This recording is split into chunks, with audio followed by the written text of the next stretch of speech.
BBL Trump, BBL Donald Trump. Yes, the big, beautiful bill has passed, or some call it the BBL, the big, beautiful lie. The largest tax cut we've maybe had in history that, yes, is going to give a lot of tax breaks to some individuals, but it's also going to increase our deficit by over $4 trillion with the T. So we're going to go over the big, the beautiful, and the lies, and what we can do to take advantage of this once in a generation bill that just got passed. Before we get started, as always though, like, subscribe, share to our channel. In real life, I'm a certified financial planner, been blessed to help thousands of people nationwide with investing and tax strategies. But on these social media airwaves, we're just giving information like this to allow you to reduce your tax liability while increasing your net worth. You guys ready to go over this BBL Drake? Not BBL Drake, because he's Canadian. BBL Trump. You guys ready? Lego. So we're going to go over the first B in this bill, which is big. And it is a lot of big things in this bill. Now, we don't want to get political because this is going to help millions upon millions of Americans. Now, this bill might also hurt millions and millions of Americans as well, but that's how politics are. When politicians do things, they have one thing in mind. It might affect one group of people. It might disaffect another group of people. But we're here just to kind of give you information. And it's up to you to apply the new bill and the rules around it to your advantage. So the first big thing is the bonus depreciation. Anyone that's a business owner, if you had a vehicle that weighed more than 6,000 pounds, you could in the past write off 100% of your vehicle. And we could take me for instance, right? I bought my Tesla back in 2020 before Elon Musk went cuckoo for Cocoa Puffs. And the whole bill, I was able to write off 100%, meaning an $80,000 car. I was able to write it all off and get an $80,000 depreciation following tax year because I use it more than 50% in my business. So anybody that buys a car that is 50% or more for the business, they get to write off the full purchase price. Even if they don't pay in full, they buy a $100,000 car and they spend $5,000 on it, that whole $100,000 is a tax deduction. So if my business makes $200,000, not including any other deductions, I'm already have a $100,000 deduction, which in the 24% tax bracket is $24,000 that comes back to my pocket. And another big thing about this is that it's retroactive, because last year you couldn't write off 100%. You could write off 60%.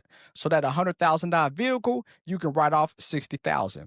Well, now you can retroactively amend your taxes and then get that extra, in this case, $40,000 of tax deductions. So you better have a very good and informative CPA or tax strategist like myself that allows you to go back and amend either your 2024, 2023, or 2022 taxes when it was not 100%. So this is big. This is helpful for all business owners who use their vehicle for more than 50% from a business standpoint, because they're able to get back all that money at one time and use that to maybe pay down or to use it to grow and invest their business or invest in their retirement account inside that business, how we decrease our tax liability and increase our net worth. Another big thing, well, pause on that, but another thing, QBI deduction increase. If I'm a business owner, I get to have a 23% deduction just because I'm in business. If my business makes $100,000, I automatically get a 23% deduction just because I'm in business. This is why it is very, very important to have your business structured properly. You know, if I'm getting rental income and it's just flowing through me as a sole prop, I'm not getting all those deductions. That's why we use the S plus S plus S equals wealth formula. First is your structure. If you have things structured properly, you're able to take advantage of things like this, the QBI deduction. And now with strategy, we're able to strategize how to use that the best. And then with speed, we then employ the structure and a strategy to get the most tax savings possible. So anyone who has a gig and are getting money via Cash App, no. Stop that today. If I can talk now, turn that into a business. Well, yes, we're going to pay taxes, which is fine. But having it set up as a business, you're able to take advantage of this big deal, pause, but this deal in the new big, beautiful bill or BBL that allows us just be in a business alone.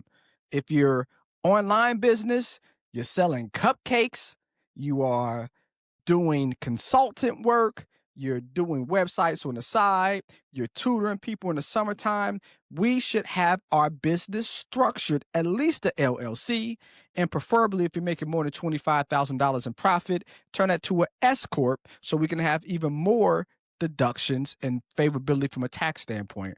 But anybody that has anything from a gig standpoint, a side business, need to have that structured as a business. Another thing that is big in the bill, pause. It is the child tax credit increase. When I was growing up, I, heard these stories before I got into the tax strategist business years ago, heard these stories about people claiming their kids on their taxes. And, you can only claim 2 kids. So if you had, 3 kids, you would basically kind of quote unquote sell your social security number to somebody else so they can claim it because they got a credit. It used to be $2,500. It got reduced to $1,000. Now it is back to $2,500, which means for every child that you have, the government is going to give you $2,500 for doing so. Well, see, this is not a deduction. This is actually a credit. See, it's a difference, right? If I make $50,000 and I have a $2,500 deduction, that means I'm taxed not on $50,000, but on $47,500. It's reducing or deducting my tax liability that I have to pay before any other deductions. But a tax credit is actually dollar for dollar what they give me. So if all things are equal, right, and I don't owe, I don't get any money, I break directly even. Well, because of that tax credit, they're going to give me $2,500. So this is actually money that the government's giving you for kids. Now, a big thing in the conservative movement is being able to have your children, raise families, right? 2-parent household, things that they talk about. So people like this in the bill because it is incentivizing individuals to actually have children. Not saying it's right, not saying it's wrong. I personally think a woman has her own decision. Whatever she does, that's between her and God. But it does incentivize individuals to have children because if they have children, then the IRS gives them $2,500 of money per child. Now it comes to beautiful. Beautiful. I just want you to know you're my favorite. I can't sing, y'all, you guys. But a lot of people who work overtime are singing right now because tips and overtime is not taxed. Now, politics be politicking. Because on the campaign trail, the president talked about doesn't matter how much you make, no more taxes on tips, no more taxes on overtime. But then, of course, when politicians get involved, a politician says one thing, and then when they, quote unquote, when the meat's made, pause, then they make changes. So the change is, yes, is no tax on tips. Is no tax on overtime up to $150,000. We earn more than $150,000, then yes, the taxation is taxed. So for individuals driving Uber or those people in the gig economy, which a lot of people now have those gigs, again, make sure that gig is a business to take advantage of the QBI. But for people that are gigs, people in hospitality that unfortunately aren't making $150,000 a year, even though they're running the country from a service standpoint, they now get to bartend, cut hair, do hair, get your nails done, all that type of stuff where tips are a big source of income. you are able to receive that tax-free up to $150,000. And that, my friend, is beautiful for the economy, in my opinion. Another thing in this bill, which is beautiful, is do 5-9 plans when it comes for saving for college. And I love it. And I love it. I have a lot of clients who in the past few years, for whatever reason, have homeschooled. Even ourselves, we homeschooled our child for 3 years, right? So we are definitely pro homeschool. We think it's a place. The reason why this is beautiful is because when we have a 5-9 plan, it used to be just for college, meaning I can put up to, in the past, $26,000 a year. That money grows tax-free. And if I spend that for college or college-related expenses, I get to not pay taxes on it. And college-related expenses can be a car. I mean, if I got to drive to and from campus, that's an expense, college-related. A laptop, books, anything dealing with college or college-related in my 5-9, I'll pull that out. So even though it grew over the years, I don't pay taxes on it. But with this bill, it now has increased how much we could put in. Before, it was $13,000 per parent, up to $26,000 a year.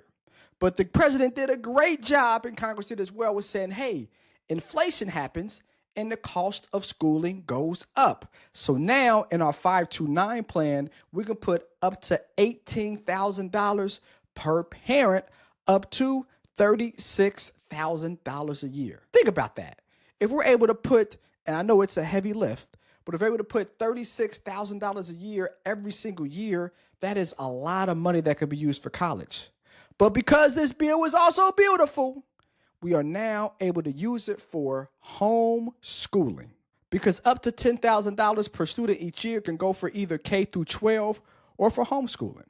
So for individuals who want to homeschool, but two parents are working, or maybe one parent's working part-time, they can now use some of that 5-9 plan money to use towards a tutor.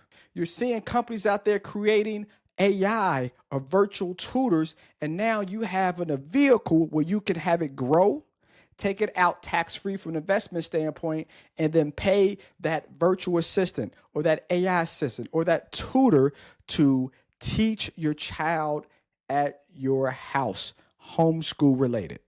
And that's beautiful, because the school system, we can all agree, is not what it used to be. It's not because of the teachers. The teachers are doing a wonderful job, and I don't think anybody that's not a teacher can endure what the teachers are. But education is different. Schooling is different. Children are different. How children are disciplined is different. And because of those factors and those variables, I think this is a beautiful part in the bill. It gives the power to the parents. If they want to homeschool, they now have some financial relief to homeschool their children. Another beautiful thing about this bill, it keeps the tax brackets lower. You see, from a tax standpoint, we're taxed on the tax bracket, but it scales, right? So let's say we are in the 24% tax bracket. So let's say we make $100,000 a year. That $100,000 a year puts us into the 22% tax bracket. Well, because of the president and Congress keeping these tax brackets lower, we're going to pay less taxes. Some individuals wanted to increase those tax brackets. But as I said, it's an increasing scale. So we make $100,000 before any deductions. We're not taxed 22% on all $100,000, because the tax bracket is a scale up, which means the 10% tax bracket is $0 to $23,000. So the first $23,000 we make as a married couple filing jointly, we pay taxes on $23,000 at 10%, not 22%. And then the 12% tax bracket, that goes from $23,000 to $94,000. So even though we made $100,000, we're paying 12% taxes on the $23,000 to $94,000 that we made. And then we're paying 22% taxes on the $94,000 to the $100,000, which is basically $6,000. So keeping it that way And making the tax brackets low allow us, if we're business owners or W-2 employees, to have the ability to pay lower taxes in general. And this is why the bill is looked at as a tax cut for the middle class. And yes, in this instant, this one snapshot, if you frame it that way, that is correct. Not being political, but just factual. But it's other snapshots that actually hurts the middle class. And that's why it is a big bill. It is a beautiful bill in some instances, but in some instances, it's a lie. So we're going to talk about the BBL, the L part of the bill, which some economists and individuals, especially the CBO, the Congressional Budget Office, call it a lie. First off, cuts to Medicaid. So what exactly is Medicaid? Because people get things confused sometimes, the difference between Medicare, which we all receive at 65 if we're working, and also Medicaid. Medicaid is a federal and state program that provides free and low-cost health coverage to certain people, which includes low-income adults, children, women that are pregnant, elderly individuals, and also people with disabilities. And it's a key point here because the eligibility is based on income and the size of your family, but of course that varies state by state. It covers doctor visits, hospitals, long-term care, preventative care, and more. Now, unlike Medicare, that covers people that are 65 or older, Medicaid is solely based on income. One of the L's in this bill is that individuals, unfortunately, will probably lose their free health insurance coverage that are currently covered by the federal government. And here's why. The Affordable Care Act, or Obamacare as some people framed it, gave health care to everybody. Even if you couldn't afford it because of your income, you were subsidized or the federal government gave you money to pay for your health care. Well, with this bill, it cuts the premium tax credits, means the money that the federal government would have paid you to help pay for your health coverage. And it's the elimination of the expanded subsidies, which is going to raise healthcare costs for middle-class households.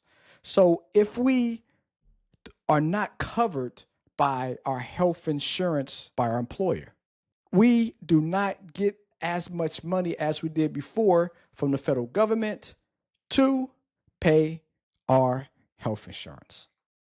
So if I have a choice to put food on the table for my children or to have medical insurance, what am I going to pick? Most Americans, they're probably going to pick putting food on the table. Now, yes, they have a choice. And us as Americans, we have a choice. And that's why we live in the greatest country in mankind, in my opinion. Of course, I'm an Army veteran, so I fought for the country. So I love and adore this country. But in my opinion, we could have done a better job in this bill, making sure that we don't have the choice of either feeding our family or having health insurance. Now, I know it's the adage, pick yourself up by the bootstrap, get another part-time job to bring in extra money. And I definitely understand the more that we work, the more we bust our butt with education. I went to the military to pay for my education, so I know how important it is and sacrifices people have to make. But life be lifing, and people make choices that they look back they shouldn't have made. But where they are at today matters. And these cuts to the Affordable Care Act and not giving people the subsidies that they may need to pay for their health insurance is going to be individuals that are not going to be able to afford it, and they're going to lose. And that's just a fact. In the CBO, the Congressional Budget Office calculated that 7.6 million people is going to lose coverage. It also requires you to even be eligible for Medicaid.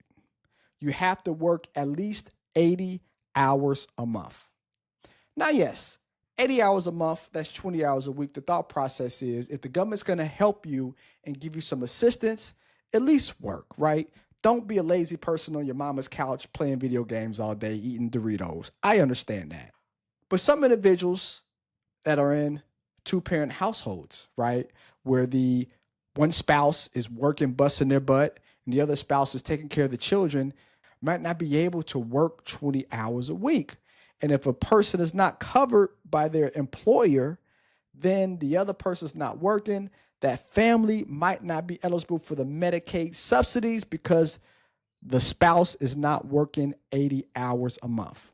Or if it's a single parent household and they have children, if they don't have babysitters, they don't have the money to pay for daycare, how are they going to work those 80 hours a month? Also, another lie that they talked about not doing, but it ended up being in the bill, was the SNAP program. Now, the SNAP program is basically a fancy word for food stamps. It's the same requirement that in order to be eligible to get on SNAP, which is food stamps, you have to work 80 hours a month. But a person who is maybe single, having to take care of children, daycare, the cost of things are expensive, they might not be able to go to work making 80 hours in a full month from a work standpoint. This means they have the possibility of getting their food stamps or their SNAP cut off or taken away completely. How are they going to feed their children? But I just think it could have been some more compassion when it comes to Congress, the Senate, and also the president when putting this in. Because if that was told to us like the other great things in this bill, I think that it would have been a lot of lobbying, a lot of protests, and I think this number would have been smaller or not in it at all.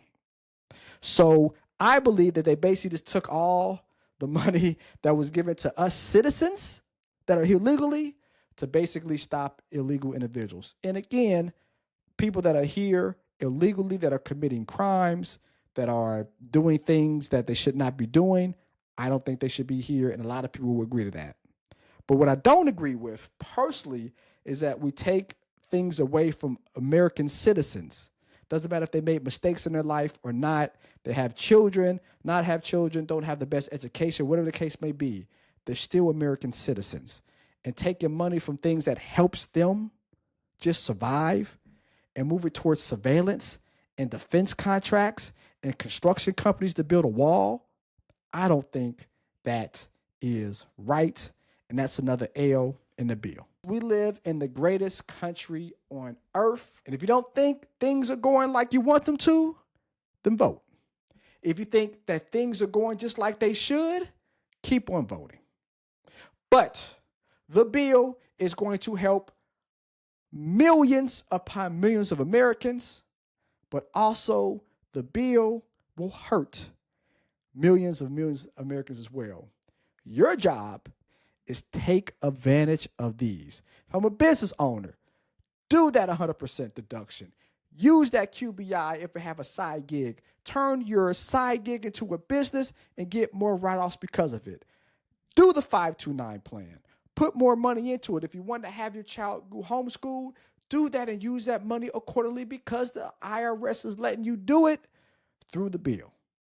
If you're working, take that extra overtime if you can. And don't pay taxes because you don't have to anymore. That's a great thing. Anyways, though, comment below. Not want to be political, but we gave you the big, the beautiful, and the lies. BBL Trump.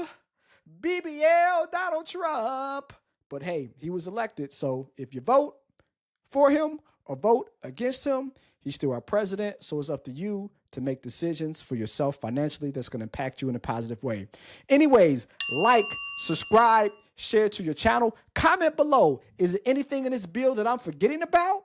Am I going crazy with the lies? Am I going crazy with the big and the beautiful? Let me know your thoughts because we are a community and we're here to help you grow your finances by reducing your tax liability and increasing your net worth. Because I am your certified financial planner. Anyways, in beautiful Jacksonville, let's make some painful or painless profits together, y'all. Peace.